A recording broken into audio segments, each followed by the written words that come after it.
kembali lagi bersama saya Susan Kurniati. Oke teman-teman, seperti yang kita ketahui, kalau kita menanam tanaman pasti menggunakan tanah, bukan? Tapi ada loh beberapa tanaman yang bisa kita budidayakan tanpa menggunakan tanah. Gimana sih caranya? Ayo kita belajar bersama-sama bagaimana cara membudidayakan tanaman hidroponik. Hidroponik merupakan metode budidaya tanaman tanpa menggunakan tanah. Teknik ini mengandalkan air yang diperkaya dengan nutrisi sebagai media utamanya.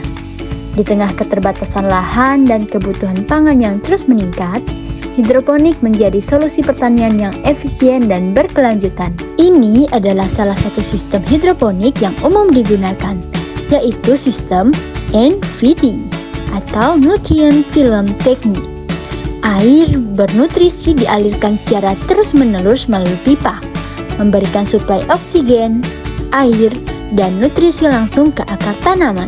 Ada banyak loh jenis tanaman yang bisa dibudidayakan secara hidroponik. Yang paling umum adalah sayuran daun, seperti contohnya selada yang satu ini, yaitu jenis selada Batavia, atau yang dikenal sebagai selada keriting. Bisa juga untuk menanam kangkung, bayam, dan pakcoy.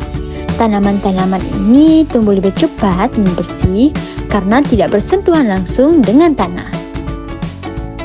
Selamat sore semuanya, perkenalkan aku Bella dari Universitas PGRI Pontianak. Nah, saya sangat senang banget nih dapat hadir di sini hari ini untuk membahas tentang tanaman hidroponik. Tanaman hidroponik adalah sistem penanaman tanaman yang tidak menggunakan tanah sebagai media tanam. Sebaliknya, tanaman hidroponik ini menggunakan larutan nutrisi yang kaya akan unsur hara untuk memenuhi kebutuhan tanaman. Halo semuanya, perkenalkan nama saya Magdalena Nelsi. Di sini saya akan menjelaskan hubungan antara hidroponik dan ilmu pengetahuan alam atau yang biasa kita kenal IPA. Hubungan antara keduanya ini sangatlah erat karena hidroponik melibatkan berbagai konsep dasar dari IPA, khususnya dalam bidang biologi, kimia, dan fisika. Jadi, hidroponik merupakan penerapan langsung dari konsep-konsep IPA dalam kehidupan nyata, khususnya dalam bidang pertanian modern.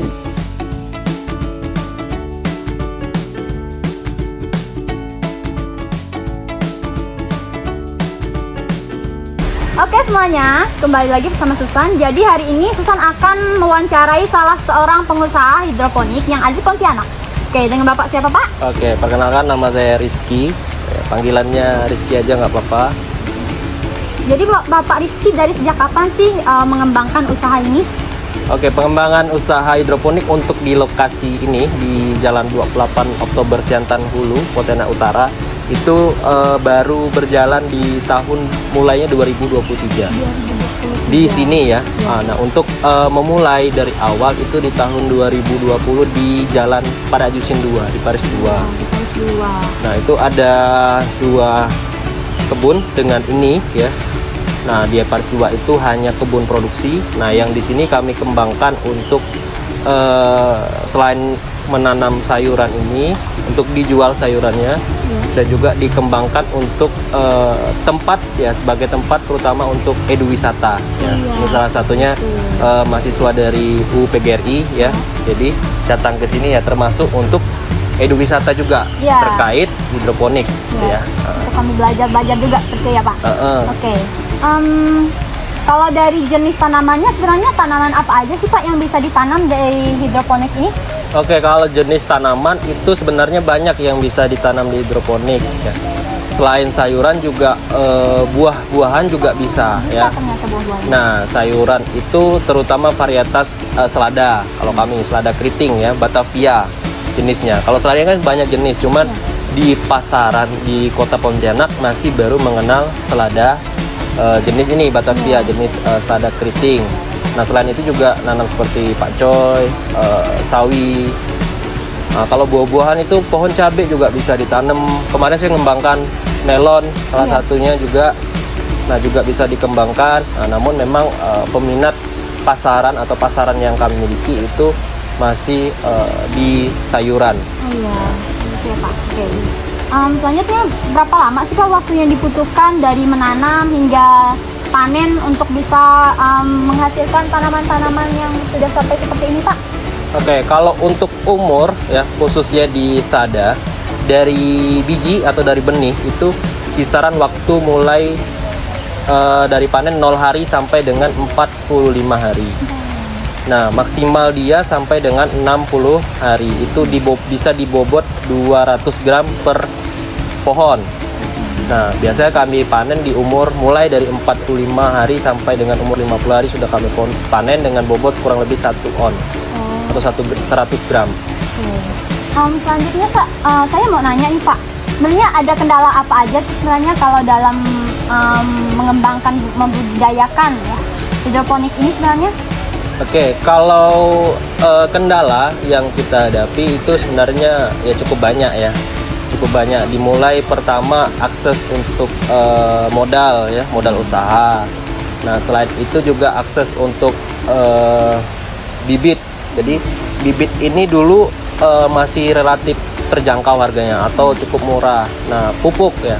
Nah, pupuk juga karena kita butuhkan pupuk ya, salah satu juga itu sebagai kendala karena kemarin tercetusnya perang Ukraina dan Rusia itu harga pupuk langsung naik sekitar 100% ya. Untuk beberapa jenis. Nah, selain itu kendala berikutnya adalah continue untuk ke pasar. Jadi kita nggak bisa selalu panen karena kita kekurangan meja untuk produksi ya.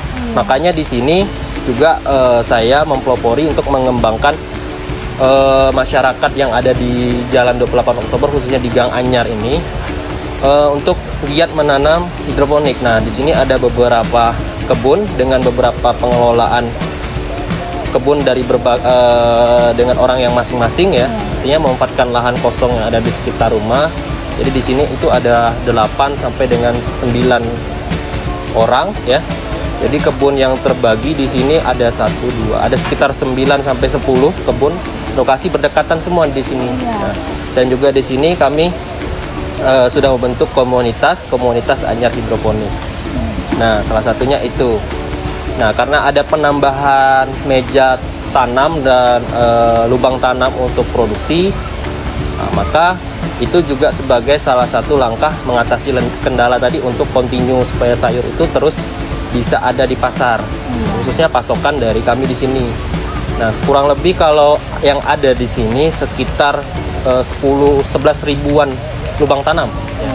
11 ribuan lubang tanam ya. Jadi kurang lebih kalau per hari kami bisa panen itu 30 kilo per hari dengan jumlah meja tanam atau meja produksi dan jumlah lubang tanam yang memadai ini, karena kami di sini sudah membentuk komunitas itu tadi kan, jadi semuanya sudah nanam, produksi, dan kami bisa lepas ke pasar jual dengan hasil yang cukup gitu istilahnya ya. Pertanyaan terakhir nih Pak dari saya, sebenarnya apa sih sebenarnya yang mempengaruhi atau yang menjadi keinginan Bapak, jadinya Bapak nih terinspirasi untuk membuat tanaman hidroponik ini? Inspirasi berarti ya? Oke. Kalau inspirasi pertama kita di lingkungan kota ya, lingkungan kota Pontianak dengan minim lahan. Nah, terus dengan istilahnya tanah kita yang di Pontianak ini yang cukup banyak gambut atau banyak batang-batang pohon lah di tanahnya, istilahnya gambut ya. Jadi untuk bercocok tanam di tanah itu menurut saya pribadi kita harus mengolah lebih ekstra. Jadi supaya bisa nanti tanaman-tanaman ini tumbuh. Nah itu kenapa kami milih kok hidroponik gitu inspirasinya. Terus yang kedua, jadi sebelum-sebelumnya saya juga udah usaha seperti budidaya lele dan sebagainya. Itu kan menimbulkan limbah bau terutama.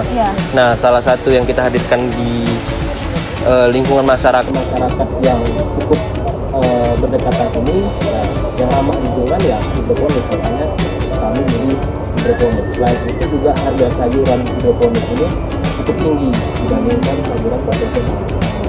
Jadi makanya saya sendiri terinspirasi supaya bisa menanam hidroponik.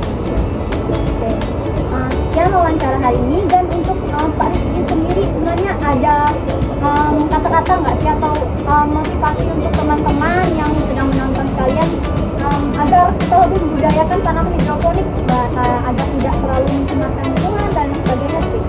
Oke, kalau kata-katanya yang penting kita mulai dari diri sendiri untuk menanam, ya untuk kebutuhan dapur kita sendiri, kecil-kecilan setidaknya kita sudah bisa belajar menanam.